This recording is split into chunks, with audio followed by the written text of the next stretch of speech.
how much does it cost to kind of get an MVP running? Because it feels expensive looking at it, but is that the case? And what's the story? Yeah, look, I don't want to be a politician, so there's no silver bullet solution would be the first thing I'd say. But the answer is complex, and it turns on the level of risk for the projects. We mentioned earlier, obviously, we did a price comparison on a project marketing bundle for a developer, and based on what that means, I guess, in layman's terms, is based on what you currently get. For us to produce the same content, it came in at almost 30% of the cost. So it was quite a significant reduction. So viewers know as well, like a typical CGI, which is an image of a property which you commonly see, will cost anywhere from $2,000 to $4,000. And typically they have 10 to 20, sometimes more for a development. So whereas we can create a model for less than half, if you had a couple of images, it's almost less than double, I guess, is where I was going with it, in terms of creating a model that generates numerous unrendered images, generates 360 tours and the animations as well, which is quite a big cost for most developers. So, yeah, in terms of, I hope that answers the question, but in terms of how to get started with an MVP, we find most developers will start small, and that they will want to test a curated experience with their clients. And I think that's the most appropriate way to start indulging in what the tech offers. Yeah, so 30 to 40K is usually around the price for the renders, for the suite of renders. And you're about 30%, so maybe like 10, 15K to kind of... I mean, that's not a far-fetched assumption, because if you take, say they cost $3,000 a render, $30,000, we could create 30 renders at the price of it's quite federal, but $10,000, right? So it's not really and Brooke would be almost exactly the same, because we're using the same engines to generate that content. So there's literally a more compelling solution. It's almost just about educating the market. Well, sounds good. And Brooke, so obviously we've got the desktop with Chris and the kind of mobile experience. What are we looking at for kind of more like the full kind of VR experience? Yeah, and as we discussed prior to it really is tricky, because every project and every development is different, and we really do cost per project. And you know, what is it that the developer is trying to achieve with this immersive experience? You know, what is it that he's really trying to convey? What does he want the buyer to experience? What elements of the development? You know, because a 5-story townhouse is completely different to a 70 square meter apartment. So obviously the cost is going to be very different. But you know, what are we doing in that immersive environment? Are we looking at daytime, nighttime? Are we opening up appliances and checking out what's in the fridge? Are we turning on taps? We're looking at the light scheme, dark scheme, like all of that has a reflective indication into how much it's going to cost. And it's exactly the same as what Chris says. We always say that, look, it really, to get an immersive experience up and running, and you know, we have the hardware component as well, that it can sit anywhere between like a traditional render package. Yeah. Will take depending on the project. You know, some areas are going to be more complex than others to build.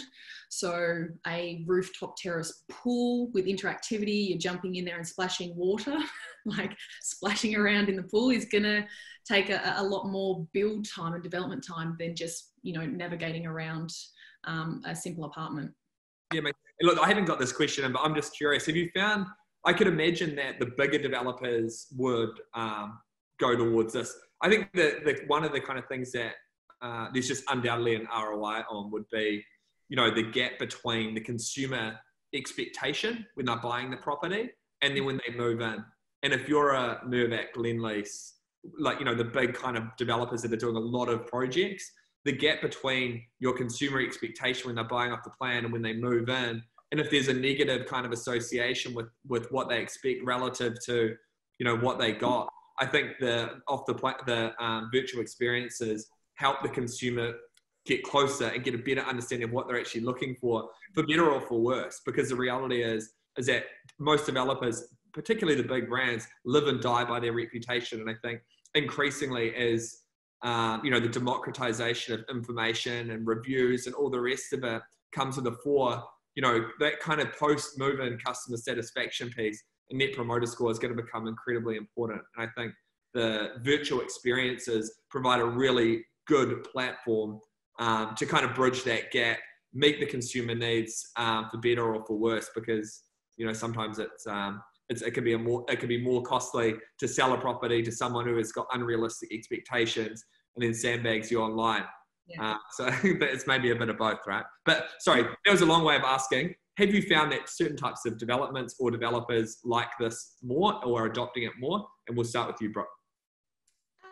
Look, as I said before, with the common areas being a big feature, I think there's always the request more than not to showcase those areas.